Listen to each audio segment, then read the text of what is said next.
हरे Krishna. Shrimad Bhagavatam canto 8 chapter 7 Shivji द्वारा विषपान से ब्रह्मांड की रक्षा।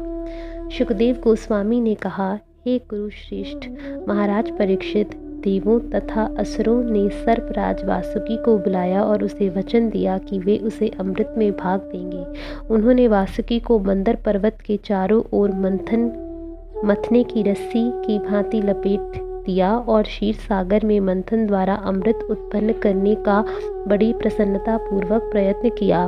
भगवान अजित ने सर्प के अगले हिस्से को पकड़ लिया और तब सारे देवताओं ने उसके पीछे होकर उसे पकड़ लिया। दैत्यों के नेताओं ने पूंछ पकड़ना मूर्खतापूर्ण समझा, क्योंकि वह सर्प का अशुभ अंग है।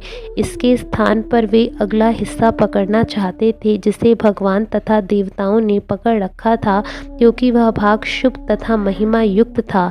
इस प्रकार असुरों ने इस दलील के साथ कि वे सभी वैदिक ज्ञान से अत्यधिक बढ़े चढ़े हैं और अपने जन्म तथा कार्यकलापों के लिए विख्यात हैं, आपत्ति उठाई कि वे सर्प के अगले हिस्से को पकड़ना चाहते हैं। इस प्रकार असुरगण देवताओं की इच्छा का विरोध करते हुए मौन रहे। भगवान असुरों के मनोभावों को ताड़ गए, अतएव वे मुस्काने लगे। उन्होंने विचार विमर्श किए बिना तुरंत ही सांप की पूंछ पकड़कर उनका प्रस्ताव मान लिया और सारे देवता उनके साथ हो लिए। सांप को किस स्थान पर पकड़ना है, यह तय करने के पश्चात कश्यप के पुत्र देवता तथा असुर दोनों ने क्षीर सागर के मंथन से अमृत पाने की लालसा से अपना अपना कार्य प्रारंभ कर दिया। हे पांडुवंशी, जब क्षीर सागर में मंदर पर्वत को इस तरह मथानी के रूप में प्रयुक्त किया जा रहा था तो उसका कोई आधार न था। अतएव असुरों तथा देवताओं के बलिष्ठ हाथों द्वारा पकड़ा रहने पर भी वह जल में डूब गया। चूंकि पर्वत दैवी शक्ति से डूबा था, अतएव देवता तथा असुरगण निराश थे और उनके चेहरे कुम्हलाई से प्रतीत होते थे। भगवत इच्छा से जैसी स्थिति उत्पन्न हो गई थी, उसे देखकर असीम शक्तिशाली एवं अच्युत संकल्प वाले भगवान ने कछुए का अद्भुत रूप धारण किया और जल में प्रविष्ट होकर विशाल मंदर पर्वत को उठा लिया। जब देवताओं तथा असुरों ने देखा कि मंदर पर्वत उठाया गया है तो वे प्रफुल्लित हो गए और पुनः मंथन करने लगे के लिए प्रोत्साहित हुए। यह पर्वत विशाल कछुए की पीठ पर टिका था, जो एक विशाल द्वीप की भांति 8 लाख मील तक फैला हुआ था। हे राजन, जब देवताओं तथा असुरों ने अपने बाहुबल से अद्भुत कछुए की पीठ पर स्थित मंदर पर्वत को घुमा दिया तो कछुए ने पर्वत के इस घूमने को अपना शरीर खुजलाने का साधन मान लिया। इससे उसे अत्यंत सुखप्रद अनुभूति हुई। तत्पश्चात भगवान विष्णु उन सबको प्रोत्साहित करने एवं विभिन्न प्रकार से शक्ति देने के लिए असुरों में रजोगुण के रूप में, देवताओं में सतोगुण के रूप में तथा वासुकी में तमोगुण के रूप में प्रविष्ट हो गए। तब मंदर पर्वत की चोटी पर भगवान ने अपने आप को हजारों भुजाओं सहित प्रकट किया, जो अन्य विशाल पर्वत की तरह लग रहे थे, और एक हाथ से मंदर पर्वत को पकड़े रखा। तब ब्रह्मा, शिव, इंद्र तथा अन्य देवताओं ने उच्च लोकों में भगवान की स्तुति की और उन पर फूलों की वर्षा की। देवता तथा असुर अमृत के लिए मानव मतवाले होकर कार्य कर रहे थे, क्योंकि भगवान ने उन्हें प्रोत्साहित कर रखा था। वे पर्वत के ऊपर और नीचे सभी जगह थे और वे देवताओं, असुरों, वासुकी तथा पर्वत में भी प्रविष्ट हो गए। देवताओं तथा असुरों के बल से क्षीर सागर इतनी शक्ति के साथ विलोड़ित हो रहा था कि जल के सारे मगरमच्छ अत्यधिक विचलित हो उठे, तो भी समुद्र का मंथन इस तरह चलता रहा। वासुकी के हजारों नेत्र तथा मुख थे। उसके मुख से धुआं तथा अग्नि की लपटें निकल रही थी, जिससे पौलोम, कालेय, बलि, इलवल आदि असुरगण पीड़ित हो रहे थे।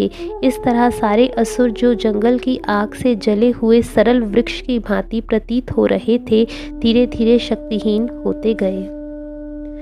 चूँकि वासुकी की दहकती सांस से देवता भी प्रभावित हुए थे, अतएव उनकी शारीरिक कांति घट गई और उनके वस्त्र, मालाएं, आयुध तथा उनके मुखमंडल धुएं से काले पड़ गए, किंतु भगवत कृपा से समुद्र के ऊपर बादल प्रकट हो गए और मूसलाधार वर्षा करने लगे। समुद्री लहरों से जल के कण लेकर मंद समीर बहने लगी, जिससे देवताओं को राहत मिल सके। जब श्रेष्ठतम देवताओं तथा असुरों के द्वारा इतना उद्यम करने पर भी क्षीर सागर से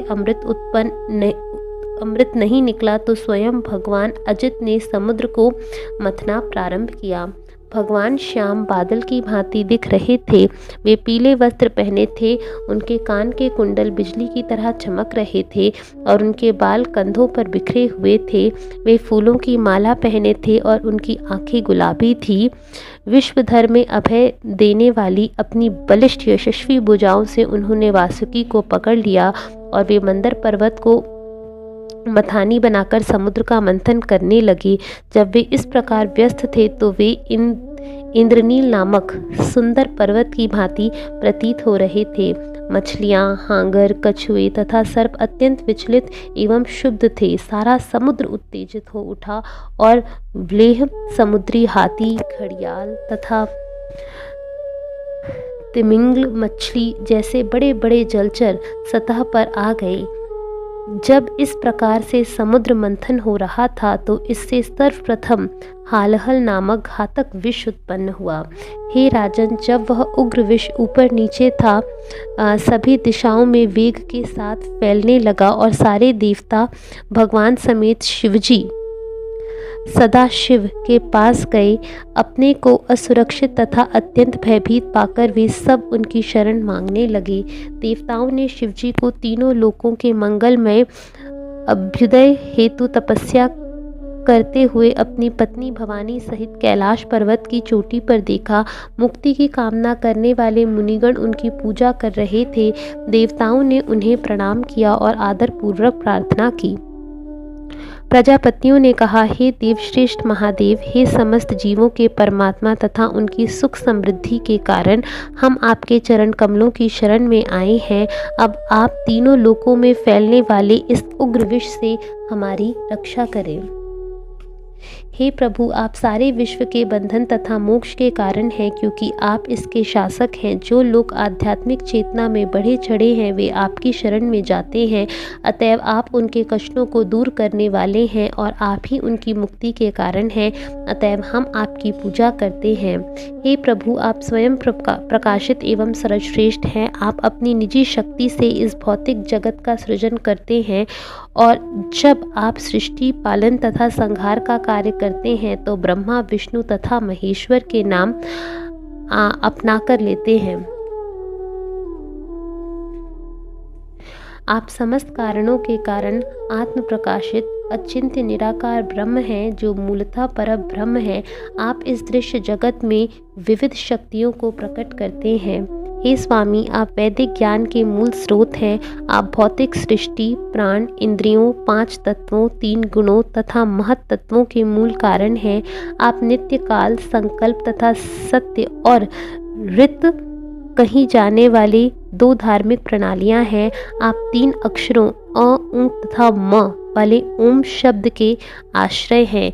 हे समस्त लोकों के पिता, विद्वान लोग जानते हैं कि अग्नि आपका मुख है, पृथ्वी आपके चरण कमल हैं, आप निखिल देव रूप हैं, नित्य काल आपकी गति है, सारी दिशाएं आपके कान हैं और जल का स्वामी वरुण आपकी जीभ है। हे प्रभु, आकाश आपकी नाभि है, वायु आपकी श्वसन क्रिया है, सूर्य आपकी आँखें हैं तथा जल आपका वीर्य है। आप समस्त प्रकार के उच्च तथा निम्न जीवों के आश्रय हैं। चंद्रदेव आपका मन है, उच्चतर लोकमंडल आपका सिर है। हे प्रभु, आप साक्षात तीनों वेद हैं, 7 समुद्र आपके उदर हैं और पर्वत आपकी हड्डियां हैं। सारी औषधियां, लताएं तथा वनस्पतियां आपके शरीर के रोए हैं। गायत्री जैसे वैदिक मंत्र आपके शरीर के 7 कोश हैं और वैदिक धर्म पद्धति आपका हृदय है। हे प्रभु, आप 5 महत्वपूर्ण वैदिक मंत्र आपके 5 मुखों के द्योतक हैं, जिनके 38 महत्वपूर्ण वैदिक मंत्र उत्पन्न हुए हैं। आप शिव नाम से विख्यात स्वयं प्रकाशित हैं। आप परमात्मा नाम से प्रत्यक्ष परम सत्य के रूप में स्थित हैं। हे भगवान, आपकी छाया अधर्म में दिखती है, जिससे नाना प्रकार के अधार्मिक सृष्टियां उत्पन्न होती हैं। प्रकृति के तीनों गुण सत्व, रज तथा तमो आपके 3 नेत्र हैं। छंदों से युक्त सारे वैदिक ग्रंथ आपसे उद्भूत हैं, क्योंकि उनके संग्रहकर्ताओं ने आपकी कृपा दृष्टि प्राप्त करके ही उन शास्त्रों को लिखा। हे गिरीश, चूंकि निराकार ब्रह्म तेज सतो रजो तथा तमो गुणों से परे है, अतएव इस भौतिक जगत के विभिन्न निदेशक लोकपाल ना तो इसकी प्रशंसा कर सकते हैं, ना ही यह जान सकते हैं कि वह कहाँ है। वह ब्रह्मा, विष्णु या स्वर्ग के राजा महेंद्र द्वारा भी ज्ञेय नहीं है। जब आपकी आँखों से अद्भुत लपटों तथा चिंगारियों से प्रलय होता है तो सारी सृष्टि जलकर राख हो जाती है, तो भी आपको पता नहीं चलता कि यह कैसे होता है। अतएव आपके द्वारा दक्ष यज्ञ, त्रिपुरासुर तथा कालकूट विष विनष्ट किए जाने के विषय में क्या कहा जा सकता है। ऐसे कार्यकलाप आपको अर्पित की जाने वाली स्तुतियों के विषय नहीं बन सकते। सारे विश्व को उपदेश देने वाले महान आत्मतुष्ट व्यक्ति अपने हृदयों में आपके चरण कमलों का निरंतर चिंतन करते हैं, किंतु जब आपकी तपस्या को न जानने वाले व्यक्ति आपको उमा के साथ विचरते देखते हैं तो वे आपको ब्रह्मवश कामी समझते हैं। अतएव जब वे आपको शमशान में घूमते देखते हैं तो ब्रह्मवश वे आपको अत्यंत नृशंस तथा ईर्ष्यालु समझते हैं। निसंदेह वे निर्लज्ज हैं, वे आपके कार्यकलापों को कभी समझ नहीं सकते। ब्रह्मा जी तथा अन्य देवतागण जैसे व्यक्ति तक आपकी स्थिति नहीं समझ सकते, क्योंकि आप चर तथा अचर सृष्टि से भी परे हैं। चूँकि आपको सही रूप में कोई नहीं समझ सकता, तो फिर भला कोई किस तरह आपकी स्तुति कर सकता है। यह असंभव है। जहाँ तक हमारा संबंध है, हम ब्रह्मा जी की सृष्टि के प्राणी हैं। अतएव ऐसी परिस्थितियों में हम आपकी ठीक से स्तुति नहीं कर सकते, किंतु हमने अपनी बुद्धि के अनुसार अपनी भावनाएं व्यक्त की हैं। हे महान शासक, हमारे लिए आपके असली स्वरूप को समझ पाना असंभव है। जहाँ तक हम देख पाते हैं, आपकी उपस्थिति हर एक के लिए सुख समृद्धि लाती है। इसके परे कोई भी आपके कार्यकलापों को नहीं समझ सकता। हम इतना ही देख सकते हैं, इससे अधिक कुछ भी नहीं। शील सुखदेव गोस्वामी ने आगे कहा, शिव जी सारे जीवों के प्रति सदैव कल्याणकारी हैं। जब उन्होंने देखा कि सारे जीव विष के सर्वत्र फैलने के कारण अत्यधिक उद्विग्न हैं, तो वे अत्यंत दयार्द्र हो उठे। अतः उन्होंने अपनी नित्य संगिनी सती से इस प्रकार कहा। शिवजी ने कहा, हे प्रिय भवानी, जरा देखो तो किस तरह ये सारे जीव क्षीर सागर के मंथन से उत्पन्न विष के कारण संकट में पड़ गए हैं। जीवन संघर्ष में लगे समस्त जीवों को सुरक्षा प्रदान करना मेरा कर्तव्य है। निश्चय ही स्वामी का कर्तव्य है कि वह पीड़ित आश्रितों की रक्षा करे। भगवान की माया से मोहग्रस्त सामान्य लोग सदैव एक दूसरे के प्रति शत्रुता में लगे रहते हैं, किंतु भक्तगण अपने नश्वर शरीरों को भी संकट में डालकर उनकी रक्षा करने का प्रयास करते हैं। हे मेरी भद्र पत्नी भवानी, जब कोई दूसरों के लिए उपकार के कार्य करता है तो भगवान हरि अत्यधिक प्रसन्न होते हैं, और जब भगवान प्रसन्न होते हैं तो मैं भी अन्य सारे प्राणियों के साथ अत्यधिक प्रसन्न होता हूँ। अतएव मुझे यह विष पीने दो, क्योंकि मेरे कारण सारे जीव इस प्रकार सुखी होंगे। शील सुखदेव गोस्वामी ने आगे कहा, इस प्रकार भवानी को सूचित करके शिवजी वह विष पीने लगे, और भवानी ने उन्हें ऐसा करने की अनुमति दे दी, क्योंकि वे शिवजी की क्षमताओं को भली भांति जानती थी। तत्पश्चात मानवता के लिए शुभ तथा उपकारी कार्य में समर्पित शिवजी ने कृपा करके सारा विष अपनी हथेली में रखा और वे उसे पी गए। अपयश के कारण क्षीर सागर से उत्पन्न विष ने मानो अपनी शक्ति का परिचय शिवजी के गले में नीली रेखा बनाकर दिया हो, किंतु अब वही रेखा भगवान का आभूषण मानी जाती है। कहा जाता है कि सामान्य लोगों के कष्टों के कारण महापुरुष सदैव स्वेच्छा से कष्ट भोगना स्वीकार करते हैं। प्रत्येक व्यक्ति के हृदय में स्थित भगवान के पूजने की यह सर्वोच्च विधि मानी जाती है। इस कार्य को सुनकर भवानी, दक्ष कन्या, ब्रह्मा, विष्णु समेत अन्य सामान्य लोगों ने देवताओं द्वारा पूजित और लोगों को वरदान देने वाले शिवजी के इस कार्य की भूरी भूरी प्रशंसा की। जब शिवजी विषपान कर रहे थे उस समय उनके हाथ से जो थोड़ा सा विष गिरकर छितर गया उसे बिच्छू, सर्प, विषैले औषधियों तथा अन्य पशु जिनका दंश विषैला होता है पी गए। हरे कृष्णा।